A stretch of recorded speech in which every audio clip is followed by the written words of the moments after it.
Salut à tous, bienvenue, merci d'être avec nous. C'est la partie événement de Direct News. Vous le savez, on a aussi de l'événement sur cette antenne. On a beaucoup de plaisir d'être, et vous le voyez déjà certainement sur ces images, au pied de la Grande Roue. On va y revenir dans un instant. On est évidemment au Jardin Anglais. On va parler également du village suisse qui fait partie de ce que l'on peut presque appeler des préfètes de Genève. Ça va être le coup d'envoi d'ici demain jusqu'au 2 septembre. Donc vous pourrez tranquillement faire de la Grande Roue et venir manger de la raclette ici donc au Jardin Anglais. C'est à partir de demain et puis ce soir, à partir de 18h, c'est la partie officielle. On a beaucoup de plaisir de recevoir nos deux premiers invités. Le premier, c'est Marc-Antoine Nissil. Bonjour Marc-Antoine Nissil. Merci beaucoup d'être quelques instants avec nous. Vous êtes vice-président de la Fondation Genève Tourisme et Congrès. Et puis à côté de vous, on la connaît bien sur notre antenne. Elle organise aussi les Miss et Mystères Suisse romandes. Elle est un peu multifonction.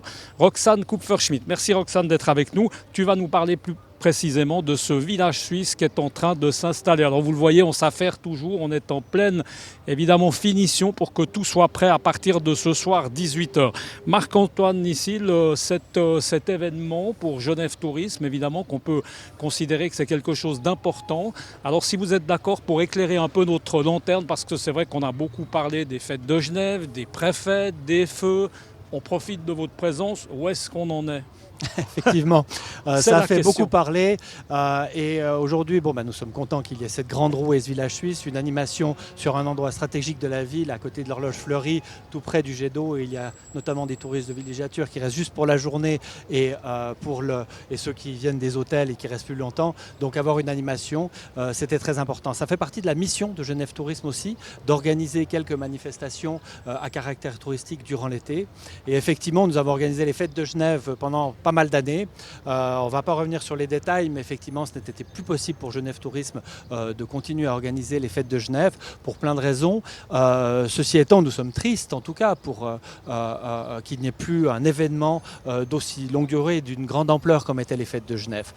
Et nous espérons que les années prochaines, quelque chose de nouveau se réorganise et revienne dans la rade, en tout cas, pour les prochaines années. Alors pour le Genevois habitué, est-ce qu'on va voir des manèges, les feux, peut-être un mot sur les feux qui sont exceptionnels? Alors effectivement, cette année, Genève Tourisme a réussi, grâce à un financement, à réorganiser un feu d'artifice pour le 11 juin. Ce sera un feu qui ne sera pas payant. Il y aura vraiment de la place partout. Ça, c'est presque des bonnes nouvelles, on est d'accord. Mais bon, il y avait quand même quelques places payantes à l'époque. Ça mettait un peu de beurre dans les épinards. Voilà, exactement. Mais comme la donne a changé maintenant, en tout cas, il y aura un feu.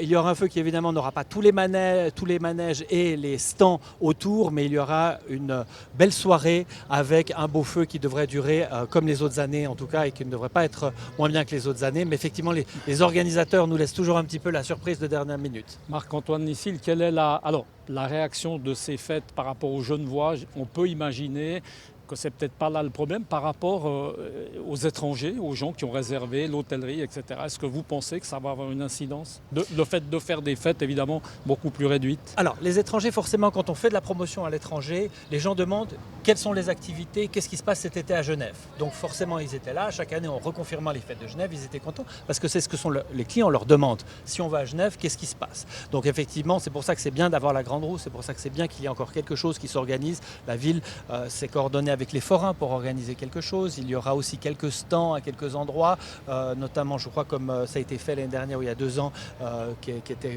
sous la forme de l'escapade, mais j'ai pas trop de détails par rapport à ça. Ceci étant, nous avons en tout cas un feu d'artifice à annoncer et ça c'est une bonne chose. Quant aux fêtes de Genève, c'est un événement dont on a vraiment étudié toutes les dernières années. C'est 50% Genevois, c'est 50% étrangers et touristes. Donc c'est un événement qui concerne tout le monde. Et les Genevois étaient surtout très préoccupés par la disparition des préfètes. Et ça, effectivement, dans un projet futur, ce serait extraordinaire qu'on retrouve une ambiance des préfètes pour les Genevois et une activité qui soit sur la durée dans le futur pour les touristes. On va passer le micro à Roxane. Roxane, il a fière allure, ce petit village suisse sympathique avec cette magnifique vache fribourgeoise, je pense, si je ne m'abuse. Oui. Racontez-nous un peu, qu'est-ce qu'on va y trouver dans ce village, Roxane? Écoutez, je suis déjà contente de pouvoir parler au nom de l'équipe de Monsieur Macado qui est gérant une deuxième fois cette année de cet espace. On est hyper bien placé parce que je pense qu'au pied de la Grande Roue, c'est difficile de faire mieux. On se réjouit de pouvoir proposer des mets culinaires variés, mais surtout suisses, à nos touristes et à notre population genevoise. Vous pourrez également trouver des stands de sucreries, enfin voilà, de quoi ravir tout le monde. Et puis le fait que ça soit ouvert pendant 3 mois, on aura de quoi faire. Effectivement, alors ce qu'il faut évidemment espérer, c'est la météo, mais ça c'est vraiment le truc qu'on ne contrôle pas. En tout cas pour l'instant, elle s'annonce assez sympathique, assez clémente, avec peut-être un petit orage à suivre ce soir, mais on ne va pas s'alarmer pour autant, parce que l'été en tout cas nous réserve, on espère, des belles surprises. Voilà, moi je vous propose, on va aller retrouver de ce pas Ania Bourquin, qui n'est autre que la propriétaire de cette superbe grande roue, qui est aussi une des attractions évidemment de ce bord du lac. Merci beaucoup Roxane, merci beaucoup Monsieur Nissil d'avoir été avec nous. Et puis bonne chance pour votre manifestation. Merci beaucoup. Voilà, suivez-moi. On va aller retrouver Ania Bourquin qui est vers nous. Voilà, elle nous attend de pied ferme. Elle surveille un petit peu ses travaux. La finition de la grande roue, c'est important. Bonjour Ania Bourquin. Bonjour. Merci beaucoup d'être avec nous. On va vous passer ce micro. Ça va être beaucoup plus simple pour vous. Merci Roxane.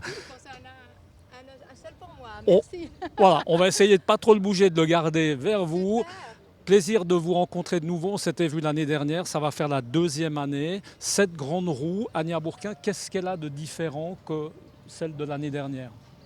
C'est la dernière roue qui est sortie de la fabrique. C'est la plus nouvelle roue, on peut dire, au monde.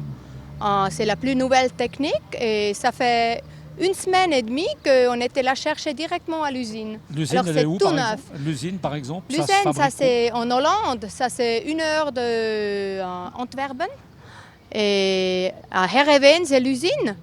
Et combien de temps pour construire une grande roue comme ça, qu'on se rende compte ça On a laissé construire, on a fait commander la roue, ça fait 1 année et demie, on a fait la commande. Et après, ça c'était à nous de dire comment il faut faire. Alors on peut dire chaque boulon comme on aimerait. Alors c'est notre idée. Sur mesure quoi. Ouais, ça c'est sur mesure, il n'y a qu'une qui est comme ça. Et comme ça prend du temps parce que nous, on a une idée et la fabrique, c'est Fabrique Mondiale. Eux, ils font les plans et après, on peut dire oui, c'est bon ou non, il faut changer. Et ça fait du travail. On était tous les 2 semaines en Hollande pour discuter, pour parler les détails. Et voilà, on est très contente que la roue est sur place. Et donc elle est unique, on peut le dire. Ouais. Combien de mètres? Si on la compare à celle de l'année dernière, comme ça, moi, il me semble qu'elle est à peu près la même chose. C'est la même chose, c'est 50 mètres, c'est la même hauteur comme l'année passée. Et puis nombre de cabines, on est pratiquement pareil aussi. Il y a 36 cabines comme l'année passée. Il y a une cabine pour les personnes handicapées. On peut mettre là-dedans une chaise roulante. Et ce qui est exceptionnel, on a fait une nacelle VIP. Elle est tout en cuir là-dedans et il y a la place pour 4 personnes. Et avec ça, télévision, machine à espresso, non, on peut dormir, non, c'est pas encore ça. Non, mais on peut faire des tours de 20 minutes à 4 personnes. Et on aimerait aussi faire une verre de champagne ou une bouteille de champagne, comme ça on peut profiter 20 minutes un tour. Ania Bourquin, on aurait bien voulu faire un tour maintenant dans cette grande roue qui est encore sous contrôle. Ça, je crois que c'est très important. Ça va rassurer à quelque part les Genevois. Nous, on est un petit peu frustrés. C'est dommage de ne pas avoir pu aller dedans. Mais je crois que c'est important de dire que la vérification, tous les boulons sont pris en compte les uns après les autres. On est d'accord. Pour nous, la sécurité, ça c'est le plus important. Ça c'est premier, la sécurité. Avant, on ne va jamais rouler. On veut toujours la sécurité. Et là, on était testé la roue pendant 3 jours, le TÜV. Et il a vraiment contrôlé tous les programmes, tous les nacelles, tous les boulons. Ils sont allés au nom, ils ont vraiment tout contrôlé. Et là, il faut maintenant recevoir l'attestation pour ouvrir, pour dire que c'est tout en ordre, on peut rouler. Et avant pas d'avoir le tampon, le papier, on ne peut pas ouvrir parce que là, la sécurité, c'est la première chose pour nous. Il a fallu faire, je crois qu'on peut le préciser, des fondations spéciales pour fixer cette grande roue. C'est un travail de titan. Combien de personnes qu'on se rende compte pour aménager cette grande roue?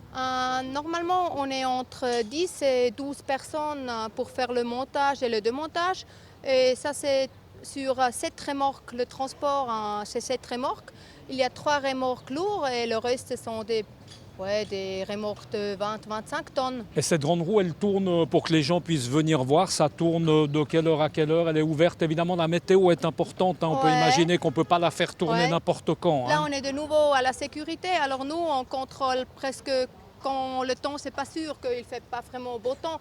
Nous, on contrôle presque tous les 10 minutes, on contrôle le météo pour regarder s'il y a un orage ou il faut contrôler. Et quand on voit que l'orage va arriver, nous, on va vider la roue. On stoppe directement. Et il y a des gens qui vont quand même rouler, mais nous, on ne fait pas ça. Alors, on va vider la roue et on va dire il faut attendre parce qu'il y a des tempêtes et après, on va réouvrir. Ça, c'est aussi une chose qui est très, très importante. Mais les gens, ils ne vont pas toujours comprendre. Mais pour nous, comme Essentiel. la sécurité. On ne peut pas prendre de risques, bien entendu. Ouais, c'est ça. Merci beaucoup en tout cas, Ania rien. Bourquin, d'avoir Merci été à avec vous. nous. Et puis on vous souhaite bonne chance. On vous souhaite évidemment une belle météo Ouais. jusqu'au mois de septembre, Ouais, ça serait super bien. jusqu'au 2 septembre. Ce serait super bien. Merci beaucoup en tout cas d'avoir Merci été à vous. avec nous. Merci à vous d'avoir été avec nous. Et puis on se retrouve très bientôt sur Direct News. Ciao.